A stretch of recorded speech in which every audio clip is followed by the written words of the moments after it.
주의 나라가 임할 때라는 제목으로 오늘 말씀 나누기 원합니다. 여러분들 주님을 사랑하십니까? 아멘. 주님을 사랑하시기 원합니다.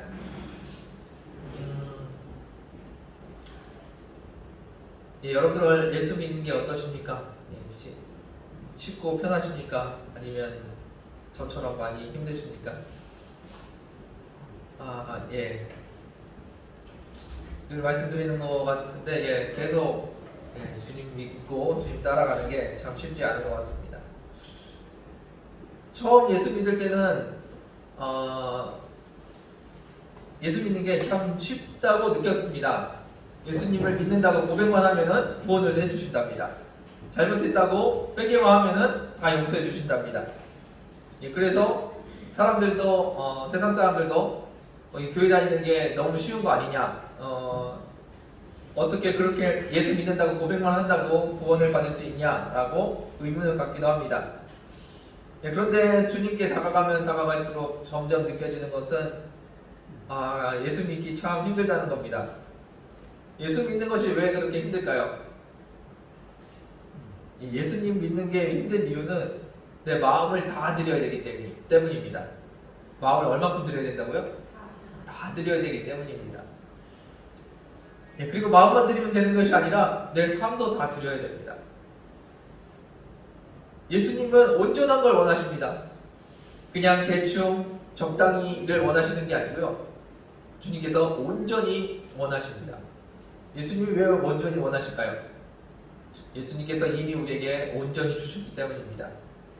예수님께서 우리를 사랑하시는데 적당히 사랑하신 것이 아니고 우리를 온전히 사랑하셨습니다. 그래서 우리에게 원하시는 바도 온전히 주님을 사랑하는 겁니다. 그래서 주님을 사랑하면 사랑할수록 쉽지가 않습니다. 왜냐하면 제 눈은 자꾸 세상을 향하고 제가 원하는 것을 향하려고 합니다. 그런데 주님을 바라보면 주님이 온전히 나를 사랑하시는 그 주님이 바라보이기 때문에 나의 부족함이 계속 보입니다.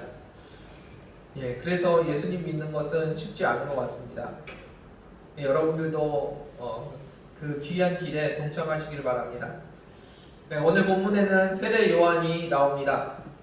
광야에서 예수님이 사역을 시작하기 전에 광야에서 주님의 길을 예비하는 선지자로 세례 요한이 먼저 나옵니다. 세례 요한이 광야에서 어떻게 주님이 오시는 길을 예비했습니까? 회개의 세례를 베풀면서 예수님이 오시기 전에 복음을 선포했습니다. 예수님이 십자가에서 죽으시고 부활하신 이후에 사도들은 예수님을 믿으라고 복음을 전했습니다. 그런데 예수님이 이 세례 요한 때는 복음을 어떻게 전했냐면 회개하라 천국이 가까이 왔느니라 라고 복음을 전했습니다. 다시 말해서 예수를 믿는 거하고 천국이 가까이 온 거하고 같은 말이라는 겁니다. 그래서 예수님이 이 땅에 오실 때 우리가 해야 될 것, 바로 세례 요한이 선포했던 그 회개를 우리가 하고 있어야 된다는 겁니다. 그러면서 세례 요한은 우리가 행위가 아니라 마음으로 돌이키기를 원했습니다. 앞에서 말씀드린 것처럼 우리가 예수님 믿는 게 쉽지 않은 이유 중에 하나, 삶을 드려야 되기 때문이라고 말씀드렸습니다. 세례 요한도 그와 같은 이야기를 하고 있는 것 같습니다. 오늘 본문에 어떤 말씀이 있는지 함께 살펴보겠습니다. 7절 말씀 다시 보겠습니다. 7절입니다. 읽겠습니다. 시작.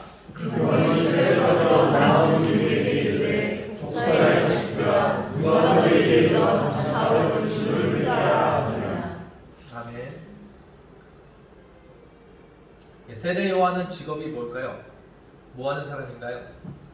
세례 주는 사람이었습니다.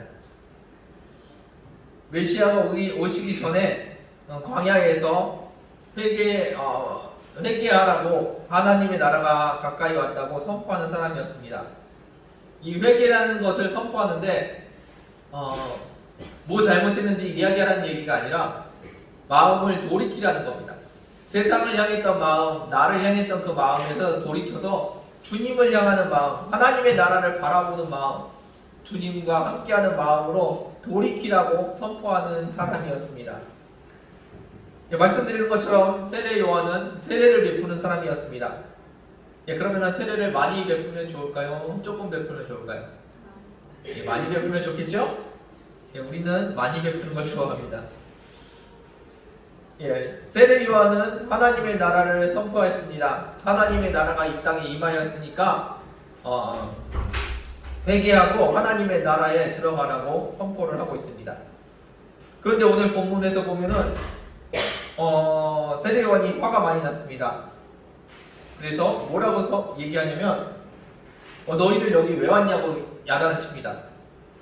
세례를 맞으러 온 사람들 앞에서 너희들이 여기 왜 왔냐고 야단을 칩니다. 교회도 마찬가지입니다. 교회도 교회에 성도들이 많아지고 부흥하는 것, 구원받는 자들이 늘어나는 것을 원합니다.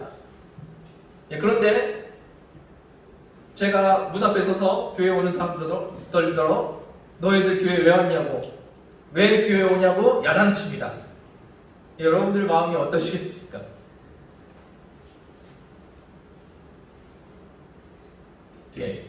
세례 요한은 세례를 주는 사람입니다. 그런데 세례 요한이 이야기하는 것은 세례가 중요한 것이 아니라는 겁니다. 교회 나오는 것이 중요합니다. 그런데 교회 나오는 것이 중요한 일이 아니라고 이야기합니다. 교회에는 성도들이 많이 오는 것을 좋아합니다. 그리고 그것을 원하고 그걸 위해서 전도도 합니다. 그런데 성도들이 많이 오는 것, 그것이 교회의 목적이 아니라는 겁니다. 7절 말씀 다시 한번 보겠습니다. 7절 읽겠습니다. 시작.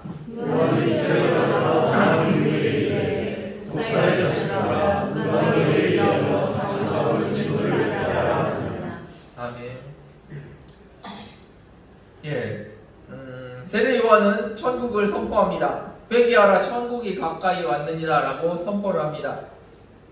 그래서 회개하고 마음을 돌이켜서 하나님을 바라보고 세례를 받으라고 이야기합니다. 그리고 하나님의 나라가 지금 임하고 있다고 이야기합니다. 하나님의 나라는 양면성이 있습니다. 하나님의 나라에 들어가는 사람은 구원을 받습니다. 그런데 하나님의 나라가 임할 때 그 구원에 참여하지 못하는 사람들에게는 심판이 임합니다. 하나님의 나라에 들어가지 못한다는 것은 심판을 의미합니다. 그리고 우리가 살아갈 수 없다는 것, 생명을 유지할 수 없다는 것을 의미합니다. 그래서 많은 사람들이 세례 요한의 이야기를 듣고 세례를 받으러 나옵니다. 자기도 하나님의 나라를 경험하고 싶어서, 하나님의 나라에 들어가고 싶어서 심판을 받지 않기 위해서 세례 요한에게 나와서 세례를 받습니다. 당시 세례 요한이 있었을 때가 어떤 상황이었냐면 구약의 선지자들의 예언이 끊어졌습니다. 그리고 400년 동안 선지자가 나타나지 않았습니다. 선지자의 예언이 없는 그 상태에서 세례 요한이라는 사람이 나타나서 하나님의 말씀을 선포합니다. 회개하지 않으면 천국에 들어갈 수 없다. 그리고 회개하고 세례를 받아라. 그러면 하나님의 나라에 들어갈 수 있다라고 선포를 합니다. 그 이야기를 듣고 유대인들이 세례 요한에게 달려옵니다. 많은 사람들이 너도 나도 달려와서 세례를 받으려고 했습니다. 여러분들 다 아시겠지만 세례는 몇 번 받나요? 평생? 한 번만 받으면 됩니다. 이렇게 쉬운 게 어디 있겠습니까? 세례를 회개한다고 이야기하고 심리 한번 받고 나면은 자기는 하나님의 나라에 들어갈 수 있습니다. 얼마나 쉽습니까? 아까 말씀드린 것처럼 예수 믿는 것도 그렇게 생각할 수 있습니다. 예수님을 믿는다고 고백하고 잘못했다고 회개하면은 다 용서해 주신다고 합니다. 예수님을 평생 몇 번 영접하나요? 한 번만 영접하면 됩니다. 한 번만 예수님 영접하면 구원도 주시고요, 동행도 해주시고요, 예수님이 축복도 해주십니다. 힘들고 어려울 때 우리의 도움이 되십니다. 맞나요? 맞기는 맞습니다. 그런데 그 사람들이 다가올 때 세례 요한이 뭐라고 얘기했냐면 누가 너희들에게 구원을 받으라고 했냐는 겁니다. 너희들이 여기 왜 나왔냐고 물어보고 있습니다. 예, 다시 말해서 여기 오지 말라는 겁니다. 세례를 베풀어야 할 사람이 세례 받으러 오는 사람들에게 세례 받으러 오지 말라고 이야기합니다. 예, 여러분들도 교회 문 앞에서 고민 한번 해보셔야 될 겁니다. 내가 지금 여기 들어가야 되는지 말아야 되는지. 지금 세례 요한이 이 성전에 있다면 나에게 지금 독사의 자식이라고 야단을 칠지 아니면 들어와서 세례를 받으라고 이야기할지 교회 문 앞에서 한번 생각해 보시기를 바라겠습니다. 8절 말씀 보겠습니다. 8절입니다. 시작. 서로 아브라함이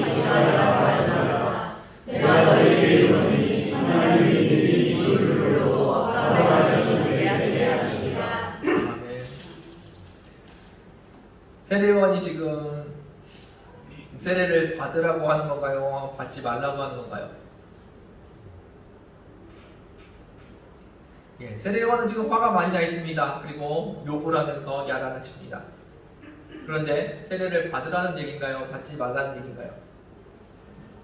받으라는 이야기입니다. 세례 받지 말라는 이야기가 아니라 회개하고 나아와서 세례를 받으라고 이야기하고 있습니다.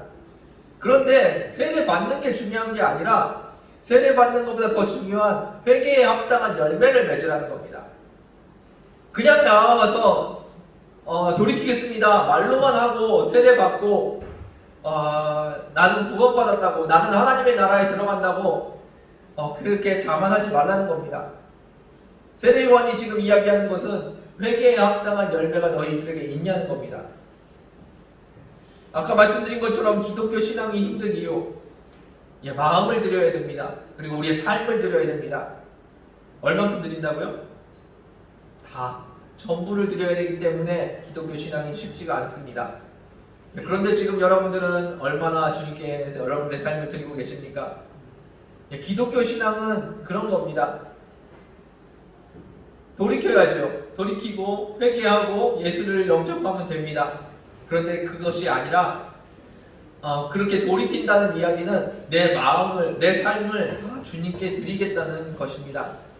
우리가 예수님을 영접할 때 예수님을 나의 주인으로 영접을 합니다. 예수님이 내 삶의 주인이라고 고백을 합니다. 그렇다면 그 고백에 맞는 삶을 살아야 된다는 겁니다. 지금 세례 요한이 세례를 받으라고 하는 건가요? 세례를 받지 말라고 하는 건가요?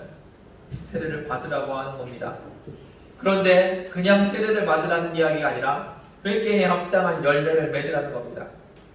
회개는 말씀드린 것처럼 돌이키는 겁니다. 세상을 향하는 마음, 내가 원하는 삶을 살아가는 그 마음에서 돌이켜서 하나님을 바라보고 하나님이 주인된 삶을 살라는 겁니다. 삶을 바꾸라는 이야기입니다. 회개한다고 이야기하라고 예수님 영접했다고 말하라는 것이 아니라 삶을 돌이키라는 것이 회개입니다. 하나님 나 이거 잘못했습니다 라고 이야기하는 것이 회개가 아니라 그 잘못한 삶을 돌이켜서 하나님을 바라보는 삶으로 살아가는 것, 그것이 회개입니다. 그리고 그 회개에 맞는 삶을 살아가라고 이야기하고 있습니다. 예수님이 나의 주인이라고 우리는 고백했습니다. 그러면 그것을 말만 하면 되는 건가요? 아니라는 겁니다. 우리가 예수님이 나의 주인이라고 고백했을 때 예수님이 나의 삶의 주인인 그 모습이 나타나야 된다는 겁니다. 여러분의 삶 속에서 그런 일들이, 그런 역사가 일어나기를 원합니다. 세례 요한은 이야기합니다. 속으로 아브라함이 우리 조상이라고 말하지 말라고 이야기합니다. 그러면서 무슨 얘기를 합니까? 이 돌들로도 아브라함의 자손이 될 수 있게 한다고 말씀하십니다. 그게 무슨 말입니까? 이 돌이나 아브라함의 자손이나 똑같다는 겁니다. 난 교회 나오니까 주님께 구원을 받았고 주님께서 나를 인도해 주실 거야. 주님께서 나에게 축복해 주실 거야. 교회 나온다고 하나님의 은혜가 임한다고 오해하지 말라는 겁니다. 교회 나오니까 하나님께서 나에게 복을 주시겠지. 내가 기도하면 하나님께서 응답해 주시겠지. 여러분들 보시면 여기 빈자리들 많은데 여기 의자들이 많이 있습니다. 여러분들보다 이 의자들이 교회에 더 많이 나와 있습니다. 믿으십니까? 예, 교회 나와 있는 게 복 받는 길이고 교회 받는 것이 구원의 길이라면 아마 이 의자들이 더 많이 구원을 받을 것이고 더 많은 복을 받을 겁니다. 예, 그런데 교회 나와 있는 것이 중요한 것이 아니라는 겁니다. 주님이 우리를 온전히 사랑하신 것처럼 우리도 주님을 온전히 사랑하는 것, 주님이 주님의 삶을 우리에게 주신 것처럼 우리의 삶을 주님께 드리는 것, 예, 그것이 신앙인의 모습이고 그것이 그리스도인의 모습입니다. 예수님이 내 삶의 주인이라고 고백을 합니다. 예, 그러면은 우리는 그러한 삶을 살아야죠. 예, 가끔 생각나는 그 사람이 주님이 아니라 내 삶을 다스리시는 분, 하루가 시작되는 그 시간부터 마치는 그 순간까지 내 삶의 모든 것을 다스리시는 분이 주님이 되셔야 된다는 겁니다. 예수님이 내 삶을 다스리기 위해서 일주일에 한 번 교회 나오는 것, 그것으로 충분한 것이 아닙니다. 내 삶을 온전히 드리는 저와 여러분들 되기를 원합니다. 삶을 온전히 드리기 위해서, 하루를 온전히 드리기 위해서 어떻게 하면 좋을까요?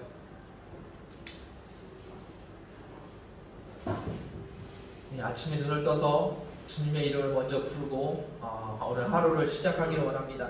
주님, 오늘 하루를 주님께 드립니다. 주님께서 나를 다스려 주십시오.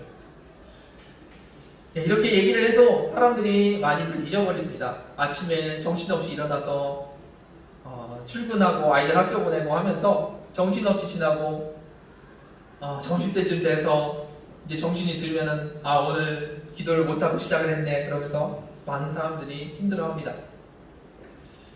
아침을 시작하기 위해서는 어떻게 해야 될까요? 아침을 주님과 함께 시작하기 위해서 자기 전에 기도하십시오. 내일 아침에 눈을 떠서 제일 먼저 부르는 이름이 주님이 되기를 원한다고, 그리고 그와 같은 삶을 그 주님과 하루를 동행할 수 있게 해달라고, 주님이 나의 삶을 다스리게 해달라고 자기 전에 기도하십시오. 그리고 아침에 눈을 떠서 주님을 불러보십시오. 그렇게 살아가는 겁니다. 주님이 가끔만 생각나는 분이 아니라 주님과 항상 동행하는 여러분들이 되길 원합니다. 그것이 그리스도인입니다. 하루를 온전히 드릴 수 있는 사람, 그 사람이 바로 그리스도인이라는 겁니다. 우리는 주님과 동행한다고 이야기합니다. 물론 주님은 우리와 함께 동행하십니다. 왜냐하면 주님이 우리 안에 들어오셔서 임재하셨기 때문입니다. 그런데 우리는 그 주님을 자주 잊어버립니다. 그렇게 살아가는 것이 동행이 아닙니다. 주님을 기억하고 주님과 함께하는 것, 주님 이거는 어떻게 할까요? 주님의 뜻은 무엇인가요? 항상 여쭤보고 주님께서 말씀하시는 것에 귀 기울이는 사람, 그 사람이 바로 그리스도인들입니다. 교회 나오는 사람이 아니라 예수님을 주인으로 섬기는 사람이 되시길 원합니다. 세례 요한은 이야기합니다. 세례 요한은 세례 주는 사람입니다. 그런데 세례 받으러 온 사람한테 세례 받는 게 중요한 게 아니라 세계에 합당한 열매 맺는 것이 중요하다고 이야기합니다. 그리고 이 돌들이나 너희나 별 차이가 없다고 말씀하십니다. 그 이유는 우리가 주님 앞에 온전히 내 삶을 드리지 않았기 때문입니다. 예수님을 주인으로 영접한 사람이 되시기 원합니다. 그리고 주님과 동행하는 삶을 사시기 원합니다. 그것이 우리의 삶이 되어야 합니다. 그냥 대충 예수 믿는 사람이라는 타이틀만 가지고 살아가는 것이 아니라 가끔 생각나는 사람, 힘든 일이 있을 때만 생각나는 사람, 그런 분이 예수님이 되지 않았으면 좋겠습니다. 예수님이 우리의 모든 삶의 주인이 되시기를 주님의 이름으로 축원드립니다. 9절 말씀 같이 보겠습니다. 9절입니다. 읽겠습니다. 시작. 이미 우리가 누구에 던졌으니 조금을 내리지 않는 마다 직접 그에 던져주리라. 아멘. 말씀이 살벌하죠? 나무에게서 도끼에 찍혀서 끊어지는 것보다 더 무서운 일이 또 있을까요? 세례 요한은 사람들에게 지금 세례를 받으라고 이야기를 합니다. 그런데 그냥 세례를 받는 것이 아니라 회개에 합당한 열매를 맺으라고 이야기합니다. 세례를 받고 회개에 합당한 열매를 맺으라는 그 이야기를 하고 있습니다. 오늘 9절 말씀 보시면은 이 말씀이 심판과 멸망을 선포하는 것 같습니다. 너희들 온전히 똑바로 안 살면 죽을 수도 있어 라고 협박하는 것 같습니다. 그런데 지금 세례 요한이 이야기하는 것은 여러분들에게 지금 협박을 하고 있는 것이 아닙니다. 회개하는 삶, 돌이키는 삶, 세상을 바라보는 마음이 아니라 하나님을 바라보고 살아가는 그 삶, 그리스도인으로서 살아가는 것이 얼마나 중요한 일인가 지금 이야기하고 있습니다. 우리의 삶에서 예수님과 동행하면서 살아가는 것이 얼마나 중요한 것이냐면 그것은 나무에게 있어서 나무가 베어지는 그 고통, 그와 같은 고통이라는 겁니다. 그리고 그 도끼가 이미 나무 뿌리에 놓였다고 이야기합니다. 지금 그것이 얼마나 급한 일인지 이야기하고 있습니다. 예수 그리스도를 바라보고 그리스도인으로서 살아가는 것이 얼마나 중요한 일인 것이고 그것이 얼마나 긴박한 일인 것인지 지금 우리에게 이야기하고 있다는 겁니다. 우리는 그리스도인으로 사는 것을 너무나 가볍게 생각합니다. 그냥 교회 나와서 좋은 사람들 만나고 좋은 얘기 듣고 찬양하면서 즐겁게 지내고 재밌는 이야기하고 살아가는 것, 그 가운데 예수 믿는다고 고백만 하면 구원을 받는다고 합니다. 힘들고 어려울 때 기도하면 주님께서 응답도 해주십니다. 그렇게 그냥 편하게 살아갑니다. 그런데 우리가 회개하지 않는 것, 우리가 돌이키지 않는 것, 주님을 바라보지 않고 살아가는 것은 마치 나무에게 있어서는 도끼로 찍혀지는 것 같은 고통이라는 겁니다. 별로 고통스럽지 않지요? 왜 고통스럽지 않을까요? 주님의 나라에서 누려지는 그 기쁨과 감격을 우리가 온전히 누리지 못하고 살기 때문입니다. 예수님께서 피눈물을 흘리시면서 기도하신 적이 있으십니다. 그게 언제냐면은 십자가를 지기 전이십니다. 이 잔이 내게서 지나가게 해달라고 기도하셨습니다. 그런데 예수님께서 기도하신 그 잔이라는 것은 하나님과의 관계가 끊어지는 것을 이야기합니다. 십자가가 아플 것 같아서 이 잔이 지나가게 해달라는 말씀이 아니라 하나님과 끊어지는 그 고통을 견딜 수 없어서 그 고통 가운데서 나를 구원해달라고 예수님께서 기도하십니다. 예수님께서 십자가에서 이야기하십니다. 아버지께서 왜 나를 버리시냐고 절규하시면서 이야기하십니다. 예수님께서 아프시다고 절규를 하셨나요? 아닙니다. 아버지와의 끊어짐을 괴로워하시면서 절규하셨습니다. 하나님 아버지와 끊어지는 것은 그런 고통입니다. 그 고통을 온전히 느끼시는 분이 바로 우리 예수님이셨습니다. 그 예수님께서 십자가 위에서 죄인으로서 하나님과 분리되는 그 고통을 견디셨습니다. 우리는 죄인으로 살아가는 게 너무 당연하게 느껴져서 하나님을 바라보지 않고 살아가는 것이 얼마나 힘든 건지 우리는 못 느끼고 무감각하게 살아갑니다. 너무 가볍게 생각하고 잘못했으면 회개하면 되지, 나중에 돌이키면 되지, 너무 가볍게 생각합니다. 그런데 하나님께서 이 땅에 임하실 때, 주님께서 우리 삶에 임하실 때 우리는 우리의 삶을 돌이켜야 합니다. 세례 요한이 선포한 것처럼 회개하고 하나님의 나라를 받아들여야 합니다. 회개하고 돌이켜서 하나님이 나의 주인 되심을 인정해야 된다는 겁니다. 하나님 앞에서 우리의 삶을 바꿔야 합니다. 그 하나님을 온전히 사랑하고 그 하나님께 우리의 삶을 드리는 저와 여러분들 되기를 원합니다. 여러분들 주님을 바라보십시오. 그리고 그 주님과 함께 동행하십시오. 그것이 회개입니다. 그것이 하나님과 함께 살아가는 그리스도인의 모습입니다.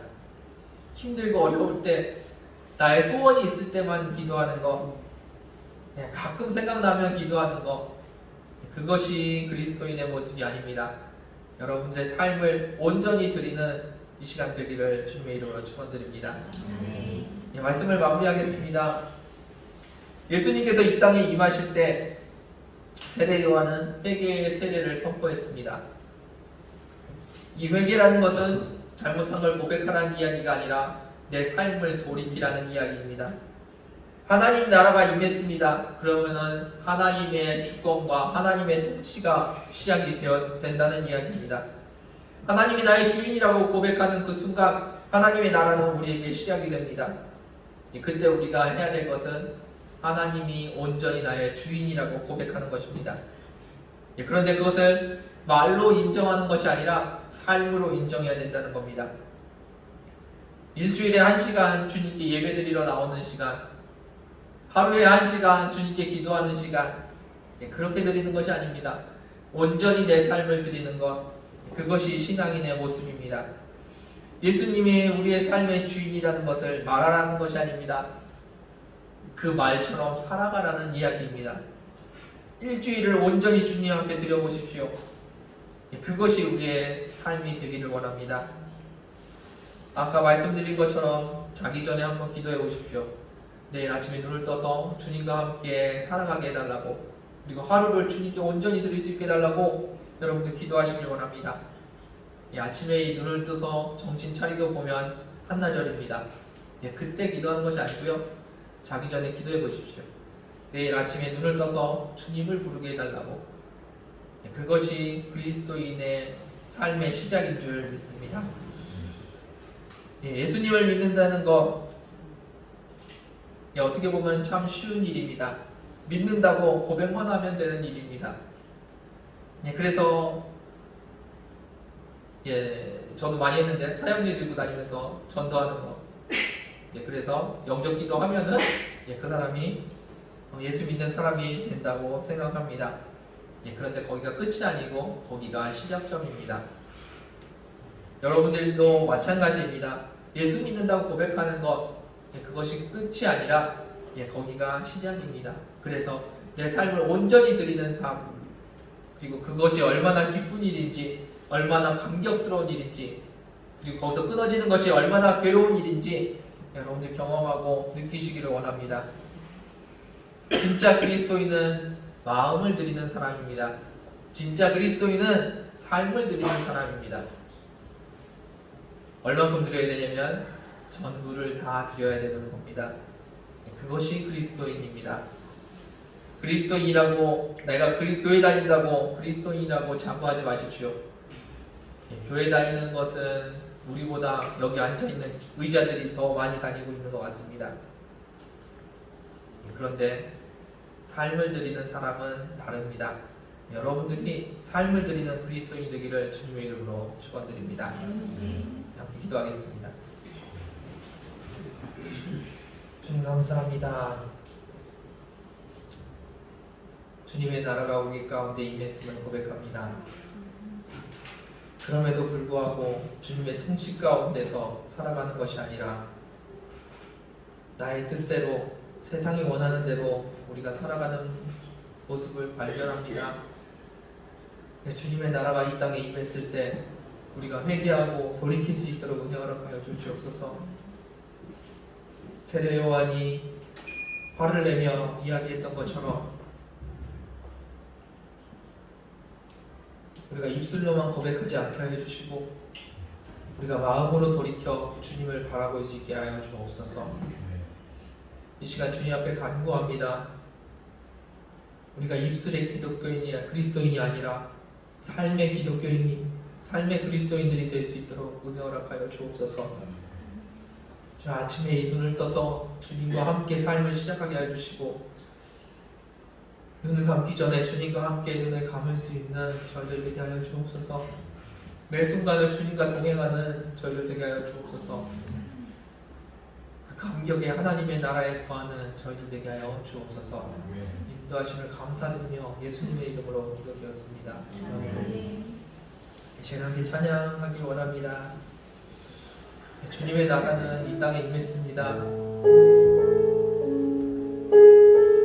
그리고 우리는 그 나라에 살아가는 하나님의 백성입니다.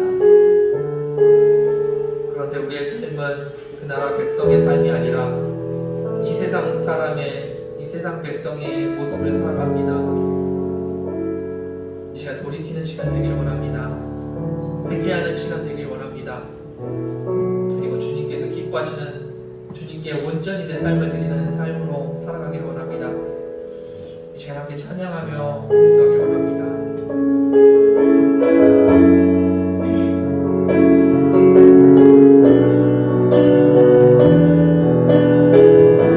주의 나라가 임할 때 주의 나라가 임할 때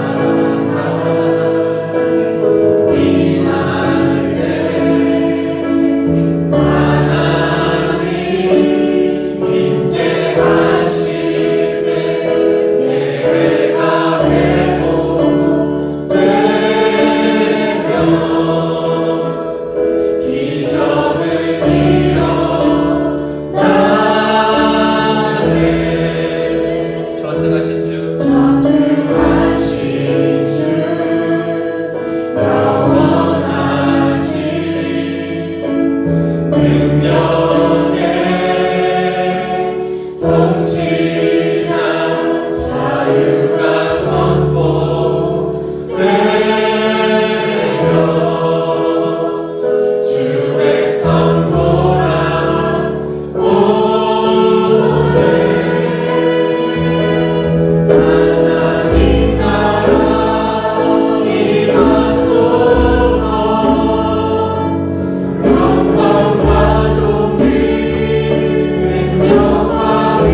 때 예배가 회복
아버지 임하여 주시옵소서. 하나님 나라 임하소서. 영광과 존귀 능력과 위엄 놀라운 사랑의 기적의 하나님 지금 이곳에 오소서. 하나님 나라 임하소서.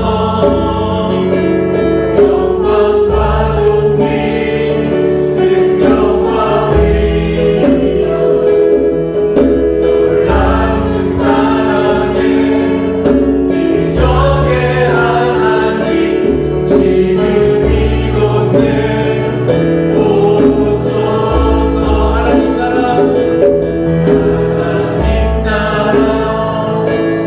임하소서. 영광과 존귀 능력과 위엄 놀라운 사랑의 기적의 하나님 지금 이곳에 오소서. 다시 한번 기도하기 원합니다. 하나님의 나라는 이 땅에 임하였습니다. 여러분들의 삶 가운데, 여러분들의 마음 가운데 임하였습니다. 그런데 그 나라를 왜 우리는 맛보아 알지를 못할까요? 왜 우리는 경험하지 못할까요? 예, 여러분들의 삶 가운데 여러분들의 삶을 주님 앞에 드리지 못해서입니다. 우리가 주권을 내려놓고 주님의 통치를 구하십시오. 주님께서 우리를 다스려달라고, 주님께서 우리를 인도해달라고 잠시 구하는 시간이 아니라 하루를 온전히 주님 앞에 드리는 신앙인이 되게 해달라고, 아침에 눈을 떠서 주님과 함께 살아가고 자기 전에 주님을 위해서 주님과 함께했던 그 하루를 돌아보는 그런 신앙인이 되기를 원합니다. 이 시간에 함께 기도했으면 좋겠습니다. 여러분의 삶을 온전히 주님 앞에 드려보십시오.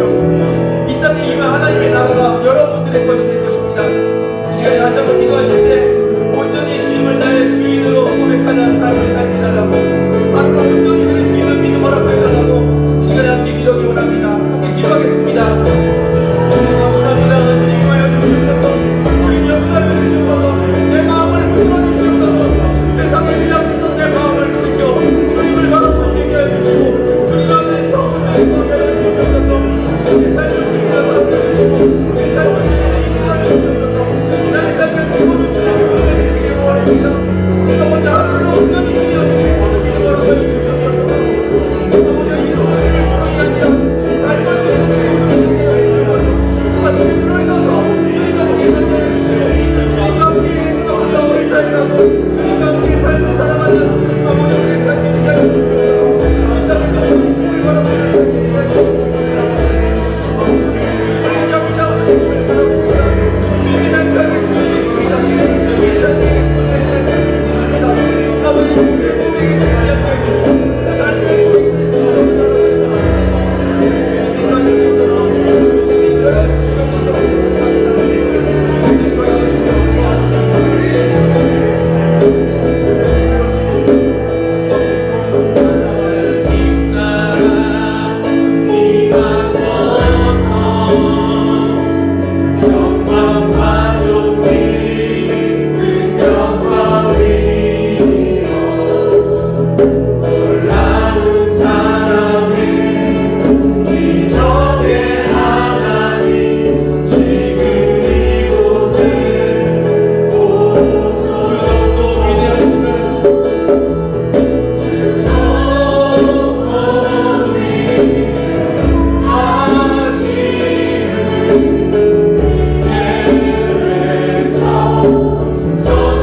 나라가 여러분의 삶에 임했습니다.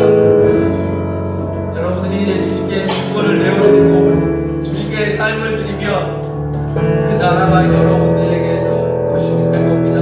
그 나라가 여러분들께서 아부하는 나라가 될 것입니다. 말씀 속에 있는 나라가 아니라 여러분의 삶 속에 있는 나라가 될 것입니다. 주님의 나라는 이미 여러분의 삶 가운데 임했습니다. 그 통치를 받아들이는 이 시간 되기를 원합니다. 시간에 다시 한번 기도하실 때 주님의 나라를, 주님을 더 사모하는 여러분들 되기를 원합니다. 세상 즐거움보다 주님을 더 사랑한다고 고백하는 시간 되기를 원합니다. 주님을 더 사랑하게 해달라고 고백하는 시간 되기를 원합니다. 여러분의 마음을 다하여서 주님을 바라보십시오. 하나님의 나라는 이 땅의 것들을 다 포기해서라도 얻을 만한 가치가 있는 나라입니다. 여러분들의 모든 것을 포기해서 예수 그리스도 그 한 분을 구할 수 있는 충분한 가치가 있는 분이십니다. 이 시간에 다시 한번 기도하실 때 주님을 온전히 사랑하게 달라고, 세상보다 주님을 더 사랑하게 달라고 함께 기도하기 원합니다. 기도하겠습니다.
주님 감사합니다.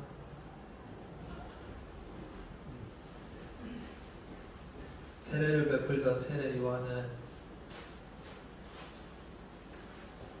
세례를 받으러 온 사람들에게 화를 내며 세례 받는 것이 중요한 것이 아니라 회개의 열매를 맺는 것이 중요하다고 선포했습니다. 이 시간에 우리가 주님 앞에 고백합니다. 예수 믿는 사람으로 교회에 나오는 것이 중요한 것이 아니라 우리의 삶을 주님 앞에 드리는 것이 중요하다는 것을 이 시간에 고백합니다. 하나님의 나라가 우리 가운데 임하였고 하나님의 나라가 우리 가운데, 하나님의 통치가 우리 가운데 시작되었다고 고백하면서 우리는 우리의 삶을 살아가고 있었습니다. 주님 이 시간에 돌이키는 시간 되게 해주시고 주님의 뜻이 이 땅에 이루어지니 간구하며 주님의 뜻에 순종하는 저희들 되게 하여 주시옵소서. 하루를 온전히 주님 앞에 드릴 수 있는 신앙인이 되게 하여 주시고 주님과 동행하며 한순간 한순간을 살아가는 저희들 되게 하여 주시옵소서. 매 결정의 순간마다 주님의 뜻을 구하는 저희들 되게 하여 주시고 주의 말씀 가운데 오늘 한 걸음을 살아가게 하여 주시옵소서. 주님께서 이것을 원하시겠지 그러고 덮어놓고 달려가는 미련한 자가 되지 않게 해주시고 한 걸음 한 걸음을 주님과 동행하는 저희들 되게 해주시옵소서. 주의 말씀보다 앞서지 않게 해주시고 주의 뜻보다 먼저 가지 않게 하여 주시옵소서. 주의 뜻을 구하는 저희들 되게 하여 주시옵소서. 이 시간을 주님 앞에 드립니다. 그리고 이 이후의 시간들을 온전히 주님 앞에 드리길 원합니다. 그 하나님의 나라에 살아가는 귀한 주님의 자녀들, 주님의 백성들 되게 하여 주옵소서. 주님께서 우리를 다스리심을 감사드리며 예수님의 이름으로 기도드렸습니다.